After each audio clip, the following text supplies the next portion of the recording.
Have you ever wondered if divinity could hide in plain sight? Today, I, Jesus, stand before you not in radiant glory, but as a humble wanderer entering a realm of wealth and cold hearts. Join me on this journey, where every moment challenges what you thought you knew, and the ending will leave you questioning everything. It was a serene and radiant day in heaven, much like any other. The angels moved gracefully through the celestial skies, their wings shimmering with ethereal light. They sang hymns of praise to God, their voices weaving together in perfect harmony, filling the heavens with melodies that spoke of glory, grace, and boundless love. The golden streets sparkled under the divine radiance, and a profound peace enveloped all of heaven. Amid this perfection, however, one figure stood apart. Jesus, with his gentle yet commanding presence, seemed unusually quiet. While all of heaven rejoiced, his face bore a contemplative expression, and his eyes gazed far beyond the joyous scenes around him. A nearby angel, noticing this uncharacteristic somberness, approached him with concern. Bowing reverently, the angel softly asked, "Lord, why do you look troubled? Here in heaven, everything is perfect. All of creation sings your praise. What could possibly weigh on your heart?" Jesus turned to the angel, his eyes filled with a deep sorrow that contrasted with the splendor of heaven around him. He spoke in a voice that carried both tenderness and anguish. "It is true that heaven is perfect, but my heart aches for my children on earth. They have drifted so far from what I desire for them. Instead of love and compassion, they have embraced selfishness and indifference. They chase after riches and power, forgetting the very essence of what I taught them, to love one another as I have loved them." The angel, moved by the weight of Jesus' words, paused for a moment before responding thoughtfully. "If this burdens you so deeply, Lord, perhaps you should give them a test. Let them show whether their hearts still hold the capacity for kindness and faith." Jesus' expression shifted. The sorrow in his eyes was replaced with a spark of hope and determination. A faint smile graced his lips as he turned his gaze back toward earth. "That is a wise suggestion," he said. "Let us see if their hearts can be."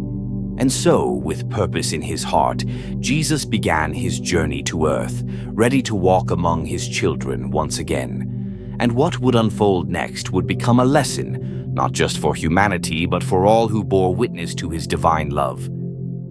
Far below the heavens, nestled in a fertile valley, lay one of the wealthiest villages in the region, Luxora. This was a place that gleamed with opulence and prosperity. Golden houses lined the streets, their polished surfaces reflecting the sun's rays like beacons of wealth.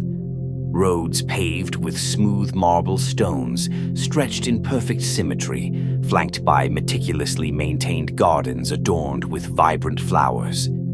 Fountains carved from rare stone bubbled with crystal-clear water, showcasing the excess of the village's elite. Yet, beneath this glittering surface lay a stark emptiness.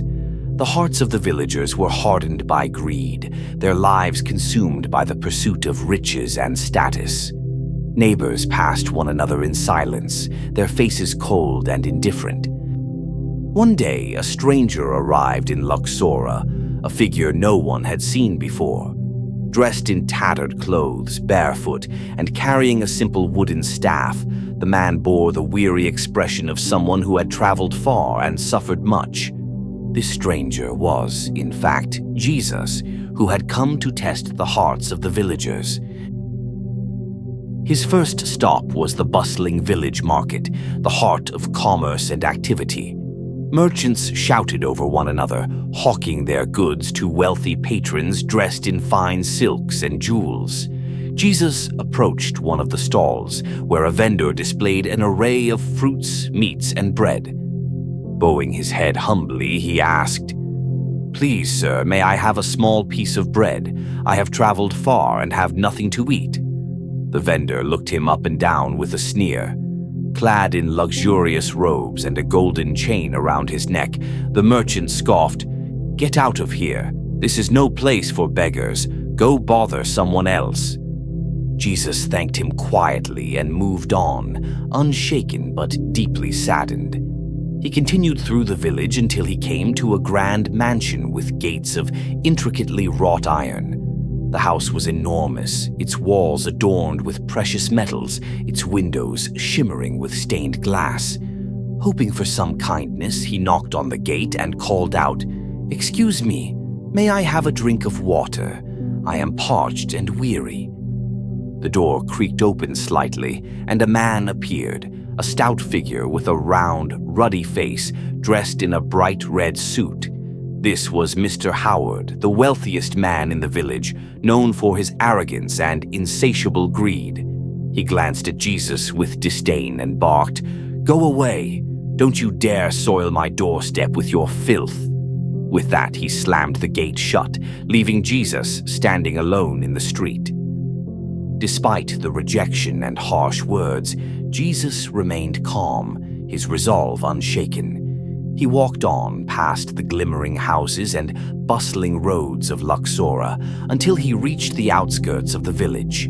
There, hidden among overgrown weeds and crumbling stone walls, stood a small, dilapidated church. An old man, frail yet dignified, stepped forward. This was Mr. Elias, the former village chief, who had once been respected in Luxora but was now reduced to living in poverty. "Welcome, traveler," Elias said warmly. "You must be tired and hungry. Come in. We don't have much, but what we have we'll share." Unexpectedly, inside this humble structure, a different kind of life persisted. A group of poor villagers, driven from their homes by greed and injustice, had sought refuge here. Among them were the elderly, widows, and children, those who had nothing left but each other. The sight of Jesus approaching stirred a commotion. Inside, the villagers brought what little they had: a bowl of warm porridge, a few slices of bread, and a cup of water. As they ate together, Mr. Elias told Jesus their story. "We were once prosperous like the rest of the village, but our land and homes were taken from us.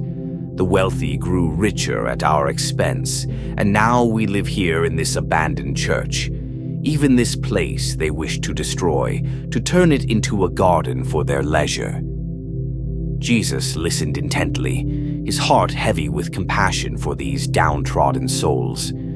As he finished his meal, Jesus looked at them with a gentle yet resolute expression and said, "Prepare yourselves. A great flood, unlike anything this land has ever seen, is coming.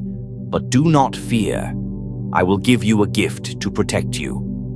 From his bag, Jesus took out a pumpkin. Just 3 seconds later, the small pumpkin in his hand suddenly grew nearly 5 meters high, glowing with a magical, supernatural light. The villagers stared at it in awe as he explained, "Carve out this pumpkin, and when the flood comes, take shelter inside. You will be safe." Though they did not fully understand, the villagers trusted him and thanked him sincerely. Little did they know that the man they had welcomed with such open hearts was none other than Jesus himself. The following morning, rumors of a devastating flood began to circulate throughout the village of Luxora. The whispers grew louder as word spread that the stranger who had wandered through Luxora had issued a dire warning. Some claimed the flood would destroy everything. Others dismissed it as mere superstition. The news eventually reached the grand mansion of Mr. Howard, who promptly gathered a group of wealthy villagers for a lavish breakfast. With his signature arrogance, Mr. Howard laughed as he relayed the story. A flood? And surviving inside a pumpkin? What absurdity! Who would believe such nonsense? The other wealthy villagers joined in his laughter, raising their crystal glasses in mockery. "It's ridiculous," one woman said, draped in jewels. "If there's a flood, we'll stay in our grand homes. They're built to last." "Exactly," another chimed in. What can a pumpkin do against nature? It's just a silly story to frighten the weak. Confident in their wealth and power, the rich carried on with their day as if nothing could touch them. They ordered their servants to reinforce their mansions, secure their treasures, and prepare for a party that very evening, a celebration of their supposed invincibility. Meanwhile, at the edge of Luxora, the poor villagers were hard at work. Though they didn't fully understand the miracle they were preparing for, they trusted the stranger who had brought them the glowing pumpkin. With quiet determination and unwavering faith, they carved out the pumpkin's hollow center, following Jesus' instructions precisely. Elias, the old man, led the efforts. Despite his frailty, he worked alongside the others, encouraging them with words of hope. We may not know what's coming, but we must trust in the man who came to us. He spoke with kindness and wisdom. We have nothing to lose by following his guidance. The children helped carry scraps of pumpkin away, while the women prepared their meager belongings for the uncertain days ahead. As the sun set, the contrast between the two groups became stark. While the wealthy feasted and reveled in their perceived security, the poor prepared quietly, their hearts aligned with the teachings of love and trust that the stranger had left behind. And so the stage was set, arrogance on one side, humility and faith on the other. The test of their hearts was about to begin. Exactly 1 week later, dark clouds gathered ominously over the village of Luxora, blotting out the sun. The wind howled like a beast unleashed, and rain poured down in torrents, drumming mercilessly against rooftops and streets. The floodwaters rose rapidly, faster than anyone could have imagined. Streams turned into rivers, and rivers became a raging sea that swept through the village with terrifying force. The golden houses of Luxora, once symbols of wealth and power, crumbled under the weight of the relentless waters. Marble-paved roads cracked and disappeared beneath the currents. The fountains that once bubbled joyfully were now submerged, lost to the chaos. The villagers who had scoffed at the warning scrambled desperately, trying to save themselves and their possessions, but there was no escape. Mr. Howard, drenched and panicked, shouting orders to his servants. His voice, usually filled with authority, now trembled with fear. "Do something! Save the house! Save me!" But it was too late. The flood showed no mercy, sweeping away everything in its path. Amid the devastation, a miraculous sight appeared. A radiant light broke through the stormy skies, illuminating the dark, churning waters. The villagers, both rich and poor, looked up in awe as a figure emerged from the clouds.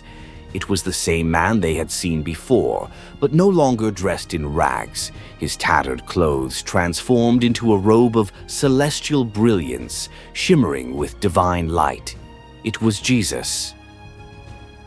He stood atop the storm, his presence commanding yet filled with compassion.